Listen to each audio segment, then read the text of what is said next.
चलिए, so last हम पढ़े थे establishment of supreme court and high court. Formation सबको क्लियर हो गया था। Composition was told to all. Working बता दी गई थी। थ्री फोल्ड जुरिस्डिक्शन हो गया था कि इससे स्टार्ट करना था, ये हो गया था। और मैंने आपको as an appellate court judgement, decree, determination, sentence और ऑर्डर, इसके बारे में बताया था कि भाई ये हम डील करेंगे अपने अगले लेक्चर में। तो जो आपको लास्ट चैप्टर के मैंने नोट्स दिए हैं उसमें आपको लास्ट पेज पे ये कॉम्पोजिशन मिल जाएगा। तो एक बार इसको झटपट समझ लेते हैं। What is the ultimate meaning of this? सुनाई पड़ा? चलिए, तो व्हाट इज अ जजमेंट?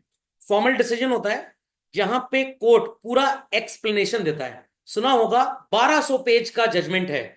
एक एक रीजन होता है क्यों हमने एक पर्टिकुलर जजमेंट दिया, उसका कॉज क्या है। तो जजमेंट में आपको डिसीजन और उसका कॉज दोनों पता होता है। तो एक एग्जांपल है, अगर कोर्ट ने बोला कि भाई मैंने किसी के साथ फ्रॉड किया है तो मेरे को उसको 2 लाख रुपए जुर्माना देना पड़ेगा। क्यों 2 लाख? क्योंकि भाई जिसके साथ मैंने फ्रॉड किया, अरे ऐसा कुछ है नहीं, मैं बता रहा हूं, बस एग्जांपल दे रहा हूं। क्योंकि उन्होंने वकील किया, 40,000 वकील की फीस है। क्योंकि आपने उनको मिलावटी खाना बेचा था, उनको अस्पताल में एडमिट होना पड़ा और हॉस्पिटल में 1 लाख रुपए उनकी फीस लग गई, तो ये हो गया 1,40,000। 10 से 15,000 रुपए उनके लग गए कोर्ट आने जाने में, हॉस्पिटल आने जाने में, 1,60,000। और बाकी इसलिए कि आप दूसरी बार ये गलती किसी के साथ ना करें। तो ये हो गया जजमेंट। डिक्री भी फॉर्मल एक्सप्लेनेशन होता है, वो सिर्फ लोगों के राइट्स बताता है। What rights? तो अगर मान लीजिए कि मैंने किसी को खराब मिलावटी सामान बेचा, तो कोर्ट एक डिक्री पास करेगा और बोलेगा कि भाई जिसको नुकसान हुआ है, as per consumer protection act, ही और she has the following rights, और इन राइट्स के लिए आप कृपया करके कंज्यूमर कोर्ट में जाएं, हमारा काम खत्म। ठीक है? तो हाई कोर्ट आपको बोलेगा जाओ कंज्यूमर कोर्ट। तो उस पर्टिकुलर कोर्ट ऑर्डर को लेमन लैंग्वेज में ऑर्डर बोलते हैं, actually it is a decree. तो मेरे पास जमीन थी, उस जमीन पे मैंने कंस्ट्रक्शन करवाया नहीं और चार दीवारी मैंने गिरवाई नहीं। पड़ोसी ने मेरी जमीन पे 6 फीट कंस्ट्रक्शन करवा लिया, तो मैं कोर्ट में उसके ऊपर केस करूंगा कि भाई उसने मेरी प्रॉपर्टी को इन्फ्रिंज किया है। तो कोर्ट मेरा राइट देते हुए मेरे पड़ोसी को बोलेगा कि आप उस प्रॉपर्टी को तुड़वाइए, या प्रॉपर्टी अगर आपने हथियाई है तो आपको मार्केट रेट के हिसाब से इस पर्सन को पैसा देना पड़ेगा। तो that is not a judgement, that is decree. That is decree. Is that understood? Order का मतलब क्या होता है? ऑर्डर भी प्रैक्टिकली बच्चों एक तरह का फॉर्मल एक्सप्रेशन है, बट थोड़ा सा डिक्री में और ऑर्डर में फर्क होता है। Orders are always final in nature. अभी थोड़ी देर पहले मैंने क्या बताया? कोर्ट बोलेगा कि आपने डुप्लीकेट सामान बेचा है, तो बायर के पास राइट है कि वो कंज्यूमर प्रोटेक्शन कोर्ट में जाए और केस करे आपके ऊपर। It is decree. बट आप एज अ बायर बोल रहे हैं जज साहब हमको कहीं नहीं जाना, हमको यहीं पे हिसाब किताब क्लियर करवा दीजिए। जज साहब कह रहे हैं ठीक है, आपने 500 रुपए का सामान खरीदा था, वो खराब निकल गया, 500 वो वापस करिए और 300 का एक नॉर्मल जुर्माना लगा दिया। That is an order. कैसे ये 300 रुपए डिसाइड हुआ, अगर इसका ज्ञान भी दे दिया जाए बच्चों, then it becomes a judgement. तीनों में सिमिलैरिटी और डिफरेंस समझ में आ गया? चलिए, what is determination? Determination final decision है। अगेन, अगर कहीं पे कंट्रोवर्सी हो गई, आई रिपीट, कहीं पे कंट्रोवर्सी हो गई, तो वहां पे कोर्ट ऑर्डर को क्या बोलते हैं? डिटर्मिनेशन। जैसे भाई मैरिज एज 21 रखी जाए कि 24 की जाए, समझ में आ गया? जुवेनाइल में एज 16 साल रखी जाए कि 15 साल रखी जाए, तो यहां पे जब कोर्ट का डिसीजन आता है तो उसको क्या बोलते हैं? डिटर्मिनेशन बोलते हैं। सेंटेंस, अगर आप कहीं पे गिल्टी हैं, समझ में आ गया? ये जनरली फाइन के केस में होता है, तो यहां पे कोर्ट आपको सेंटेंस सुनाएगा। जैसे डेथ सेंटेंस हो गया, समझ में आ गया? एलिमनी देने वाली बात हो गई, तो वहां पे जजमेंट, कोर्ट ऑर्डर, डिक्री पिक्री ये सब नहीं लगता। क्या लगता है? सेंटेंस लगता है। समझ में आ गई बात? सारी बातें क्लियर हो गई? चलिए, यहां पे मैंने लिखा भी है, आर्टिकल 136 के तहत है। समझ में आ गई बातें?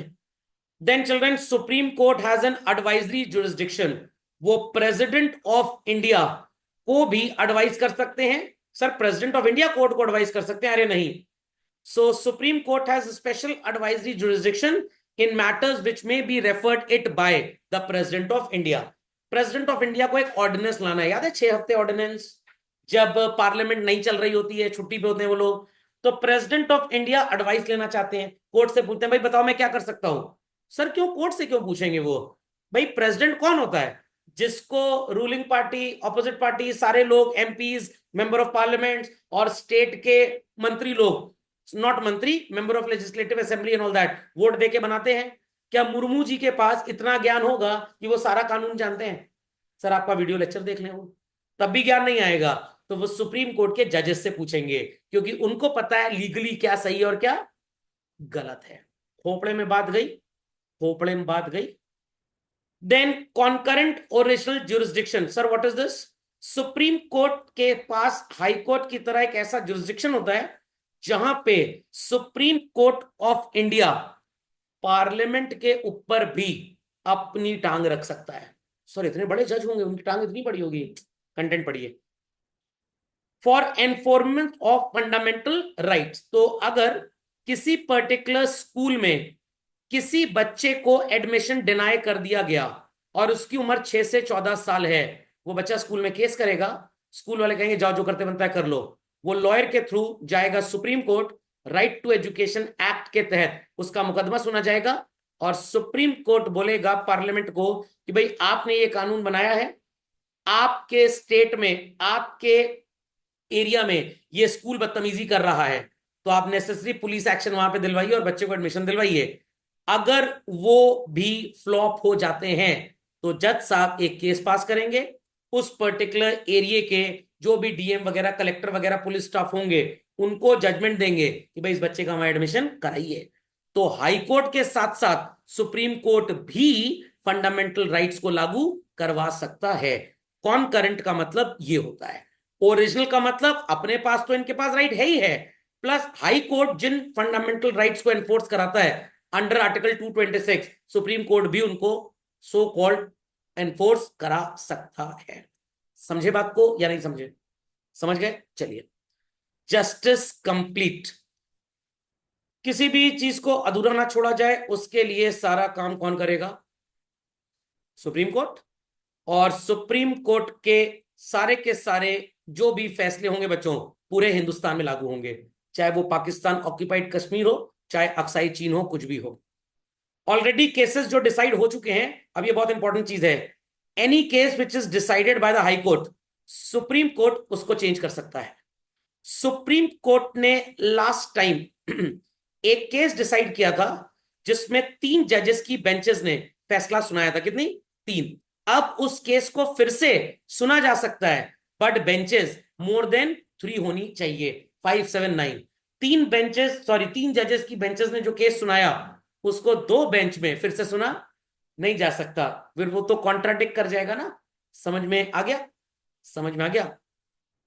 चलो आगे। जजेस का अपॉइंटमेंट कौन करता है? वैसे तो मोदी जी ने कहा था सर आप कर सकते हैं, मैंने अपॉइंटमेंट नहीं है। President of India supreme court और हाई कोर्ट के जजेस का अपॉइंटमेंट करते हैं। बट जब इंडिया में कलोजियम बन जाएगा तो एक कमेटी बनेगी 7-8 लोगों की, 9 लोगों की, जिसमें प्राइम मिनिस्टर, प्रेसिडेंट, ये सारे के सारे लोग होंगे। अभी बना नहीं है। रिमूव द जजेस में आपको एक वर्ड याद होना चाहिए, व्हाट? इम्पीचमेंट। हिंदी में बोलते हैं महाभियोग। इंडिया में इम्पीचमेंट आज तक तो नहीं हुआ। एक बार चेन्नई हाई कोर्ट के एक जज साहब थे, उन्होंने कुछ गड़बड़ी की थी, तो उनको इस तरह से हटाया गया था। Got it clear? और ये कैसे होगा? लोअर हाउस, अपर हाउस, दोनों में मेजॉरिटी होनी चाहिए जज साहब को हटाने की, ऑन ग्राउंड्स ऑफ मिसबिहेवियर, या अपनी ड्यूटीज को ठीक से डिस्चार्ज नहीं कर पा रहे, गलत सलत फैसले सुना रहे हैं, अपने रिश्तेदारों को छोड़ दे रहे हैं सजा होने के, गलत होने के बावजूद भी। सर कोर्ट में डांस करने लग जाएगा तो वो भी मिसबिहेवियर ही माना जाएगा। Okay. Supreme court has the responsibility to render justice, social, economical, political, but not what? Civil. खोपड़े में बात गई। सर ये क्यों नहीं है? भाई ये तो सिविल आता है फंडामेंटल राइट में, तो इसलिए वहां कवर कर चुके, तो यहां पे लिखा नहीं है। तो अगर आप कोई धर्म अपनाना चाहते हैं, लोग अलाउ नहीं कर रहे हैं, file your case with the supreme court. अगर आप बिजनेस करना चाहते हैं, लीगल है, लोग नहीं करने देना चाह रहे, file your case to the supreme court. Vote देना चाहते हैं, पॉलिटिकल पार्टी जबरदस्ती कह रही है हमको वोट दो, file your case to the supreme court. Papa mummy ने घर में बंद कर दिया आपको, file your case papa mummy के अगेंस्ट। समझ में आ गया? Just for getting equality liberty dignity, ताकि सोशलिज्म सेकुलरिज्म पूरे देश में बना रहे और कॉन्स्टिट्यूशन को इग्नोर ना किया जाए। समझ में आ गया? तो आपकी बुक में तो पैराग्राफ पैराग्राफ लिखा हुआ है, तो मैंने इसको सेक्शंस में डिवाइड कर दिया है। आप कितने भी बड़े नेता हो, कितने भी बड़े लीडर हो children, Supreme court, high court, court of law के सामने सब एक जैसे हैं। तो के टी शाह कॉन्स्टिट्यूएंट असेंबली के मेंबर थे, जिन्होंने बोला जुडिशरी ही एक ऐसी अथॉरिटी है जिससे लोगों को काफी उम्मीदें होती हैं, और वो मानते हैं कि भाई ऐसे कानून बनाए जाएंगे जो किसी के अगेंस्ट नहीं जाएंगे, चाहे प्रधानमंत्री हो, प्रेसिडेंट हो, कोई भी हो, लॉ के सामने ऑल आर इक्वल, कोई भी बच नहीं सकता। तो अगर बोला जाए I have immunity from judicial challenge, मतलब मेरे ऊपर कोई केस ही नहीं कर सकता, ऐसा नहीं है।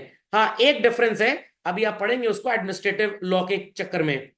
अगर कोई government officer, I repeat government officer, जिसको आप गैजेटेड ऑफिसर बोलते हैं, व्हाट गैजेटेड, मतलब गवर्नमेंट के ऑफिशियल डॉक्यूमेंट में उसका नाम है, हिंदी में बोलते हैं राजपत्रित एम्प्लॉय।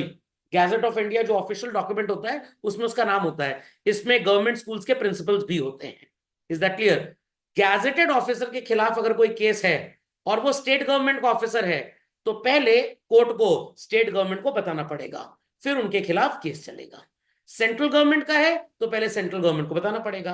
अगर मेंबर ऑफ पार्लियामेंट के खिलाफ कोई केस आ गया, मिनिस्टर साहब के खिलाफ आ गया, जब तक वो पार्लियामेंट हाउस के अंदर बैठे हैं तब तक उनके ऊपर केस नहीं हो सकता। सिविक्स में आपने पढ़ा होगा, जब सेशन ओवर हो जाएगा 4 दिन बाद, 5 दिन बाद, 10 दिन बाद, तब उनको सम्मन या नोटिस भेज के बुलवाया जा सकता है। ओके, तो इनको थोड़ी सी इज्जत दी गई है भाई, महामहिम है, थोड़ी औकात तो बनाओ कम से कम। हिस्टोरिकली फंडामेंटल राइट आपने पढ़ा है कि भाई बेसिक स्ट्रक्चर को तो सुप्रीम कोर्ट भी हाथ नहीं लगा सकता, उसके लिए 3/4 कॉन्स्टिट्यूशनल चेंज पार्लियामेंट के थ्रू ही होगा। प्रेसिडेंट रूल 1994 में जब लगा तो बेसिक स्ट्रक्चर डॉक्ट्रिन को कॉन्स्टिट्यूशनल वैलिडिटी के अंदर रखा गया और बोला गया कि भाई अगर इसको चेंज करना है तो लेजिस्लेचर और एग्जीक्यूटिव सबको मिलना पड़ेगा। मैं पूरा टेक्स्ट फिर से पढ़ता हूं। After President rule in 1994, the basic structure doctrine was not just limited to challenges of constitutional validity, but also extended to interpret and validate validity of exercise of power by legislature and executive। ऐसा ना हो कि 543 में 288 member of parliament मिलके Prayagraj city का company garden बेच दें, ये अलाउड नहीं है। या वोटिंग की एज को 15 साल कर दें या 40 साल कर दें, ये सब अलाउड उनको भी नहीं है। तो 1994 के पहले सिर्फ सुप्रीम कोर्ट के पास राइट था कि वो बेसिक स्ट्रक्चर डॉक्ट्रिन को डिसाइड कर सकते हैं, और लेजिस्लेचर और एग्जीक्यूटिव की पावर कितनी होगी ये 94 के बाद सुप्रीम कोर्ट को राइट मिला डिटरमिन करने का। उसके पहले ये भी बराबर की दादागिरी कर लिया करते थे, अब ऐसा नहीं है। Okay, finally apex body in India is nobody but supreme court followed by high court. India में कितने हाई कोर्ट्स हैं? 25। सारा का सारा काम कोर्ट का इतना ज्यादा हो गया है, इसको हल्का करने के लिए क्या अप्लाई किया गया? Lower courts. जैसे अगल बगल आपको नजर आते हैं फैमिली कोर्ट्स वगैरह आते हैं, तो एक मैं कंटेंट आपको इसका दिखा भी देता हूं, तो आपको पता लग जाएगा कि लोअर कोर्ट्स हैं क्या। फैमिली कोर्ट, एडमिनिस्ट्रेटिव कोर्ट तो बताइए, motor accident claim tribunal, railway claim tribunal, income tax, central excise, rent control, date recovery, NGT, अलग अलग चीजों के लिए, पॉल्यूशन से रिलेटेड, एनवायरमेंट से रिलेटेड सारे मुकदमे कहां सुने जाएंगे? एनजीटी। बैंक का पैसा लेके लोग भाग गए, कहां सुना जाएगा? टीआरटी। आप किराया ज्यादा ले रहे हैं, किराएदार किराया दे नहीं रहा, कोर्ट में जाने की जरूरत नहीं है, कहां जाओगे? आरसीटी, दांत खाना कराना आरसीटी। एक्सीडेंट हो गया, इंश्योरेंस कंपनी पैसा देने में नौटंकी कर रही है, लोअर कोर्ट जाने की जरूरत नहीं, कहां जाओगे? Motor accident claims tribunal. Train का एक्सीडेंट हो गया, मुआवजा बोला गया था 10 लाख रुपए, मरने वालों को मिला नहीं आज तक, पड़ोस के शर्मा अंकल को, कहां जाएंगे? Railway claim tribunal. Income tax department बोल रहा है आपने टैक्स चुराया, मैं कह रहा हूं दिमाग खराब है, मैंने ज्यादा दिया है, कोर्ट कचहरी कहां पे होगा? Income tax appellate tribunal, income tax office के अंदर ही। Central excise and service tax appellate tribunal, अगर सर्विस टैक्स का कोई मुकदमा है, घपला है जीएसटी वीएसटी का, तो यहां पे ये डिसाइड किया जाता है, सिर्फ इसलिए ताकि एफिशिएंसी बढ़ जाए और लोगों को झटपट रिलीफ मिल जाए। समझ में आ गई सबको बात? Any doubts? Many doubts? तो इसी के साथ सुप्रीम कोर्ट की कहानी होती है